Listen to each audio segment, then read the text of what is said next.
Hello বন্ধুরা, আমি অনু। Update with অনু চ্যানেলে তোমাদের স্বাগত। আমি চলে এসেছি কথা সিরিয়ালের আপডেট নিয়ে। কথা সিরিয়ালে দেখা যাচ্ছে এভি এখন চার্চে গেছে, সেখানে গিয়ে প্রার্থনা করছে যাতে তার মা তাড়াতাড়ি ফিরে আসে, সে যেন তার মাকে টিল অংশটা দেখাতে পারে। এইদিকে গোবর দেবী জুনির যাতে ভালো হয় সেই প্রার্থনাও করে। এরপর ফেরবার সময় জানতে পারে যে কথা বিপদের মুখে, মানে বাঘের মুখে পড়তে চলেছে, কারণ জঙ্গলে চিতাবাঘ বেরিয়েছে। এভি ছুটে যায় আর বাঘের হাত থেকে এভি কথাকে বাঁচায়। কথা সেন্সলেস হয়ে পড়ে। এরপর এভি কথাকে নিয়ে হোটেলে ফিরে আসে। এরপর কথার জ্ঞান ফিরে আসে। কথা বলে, পাচক মশাই আপনার কিছু হয়নি তো? আপনার কিছু হলে আমি মেনে নিতে পারবো না। এই বলে এভিকে জড়িয়ে ধরে কাঁদতে থাকে।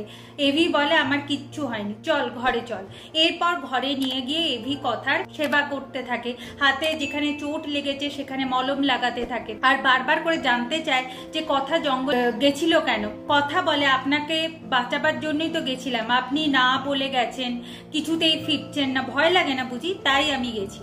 এভি বলে যে কথা তো দিন দিন ইমোশনাল হয়ে পড়ছে, সে আমাকে ভালোবেসে ফেলছে, এটা তো কোনোভাবেই সম্ভব নয়, কারণ আমি কথার ভাত কাপড়ের দায়িত্ব নিতে পারি কিন্তু ভালোবাসার দায়িত্ব নিতে পারবো না। কথার আমার প্রতি যে এক্সপেকটেশনটা আছে সেটা কোনোদিনই ফুলফিল হবে না।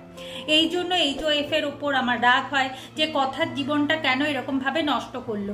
কথা সত্যিকারই ভালো মনের মানুষ, কিন্তু আমার পক্ষে সম্ভব নয় কথাকে ভালোবাসা। এরপরে কারেন্ট অফ হয়ে যায়, কথা ভয় পায়। এভি মোমবাতি জ্বালায় আর কথার হাতে যেখানে চোট পেয়েছে সেখানটা ফু দিতে থাকে আর কথা স্বপ্নের জগতে চলে যায়। সেই স্বপ্নে কথা আর এভির মধ্যে দেখা যায় প্রেমের মরশুম। তারা নাচ গান করছে, পাহাড়ে ছুটছে, তাদের মধ্যে বেশ প্রেম মাখো মাখো। কিন্তু স্বপ্ন থেকে যখন বাস্তব জগতে ফিরে আসে তখন বুঝতে পারে কথা যে সেটা স্বপ্ন দেখছিল। এরপর এভি বলে যে তুই এরপর শুয়ে রেস্ট কর, রাত হয়েছে, কাল ভোর ভোর আমাদের কলকাতার উদ্দেশ্যে বেরোতে হবে, যদি ওখানটা জলে মলমটা লাগিয়ে নিবি। জুনি আর ঋতুকে কি ডাকতে হবে? কথা বলে না, অনেক রাত হয়েছে, ওরা রেস্ট করছে, করুক, ওদেরকে আর জ্বালিয়ে লাভ নেই। এরপর এভি চলে যাওয়ার পর কথা মনে মনে ভাবতে থাকে স্বপ্নটা কি আমার সারা জীবন স্বপ্নই থেকে যাবে, সেটা কি আর কোনোদিন সত্যি হবে না?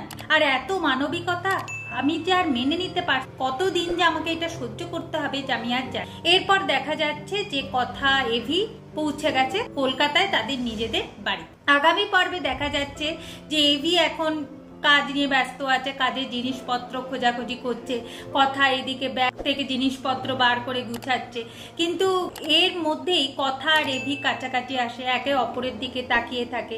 এরপর আমরা দেখব যে এভি ফোনে ব্যস্ত থাকে। কথা ভাবে প্রিয়ের ব্যাপারে এভির সাথে কথা বলাটা কি ঠিক হবে। এভাবে আজকের পর্বটা শেষ হয়ে যাচ্ছে। আশা করি আজকের পর্বটা তোমাদের ভালো লাগবে। ভিডিওটা দেখবার জন্য আর আপডেট উইথ অনু চ্যানেলের পাশে থাকবার জন্য অসংখ্য ধন্যবাদ।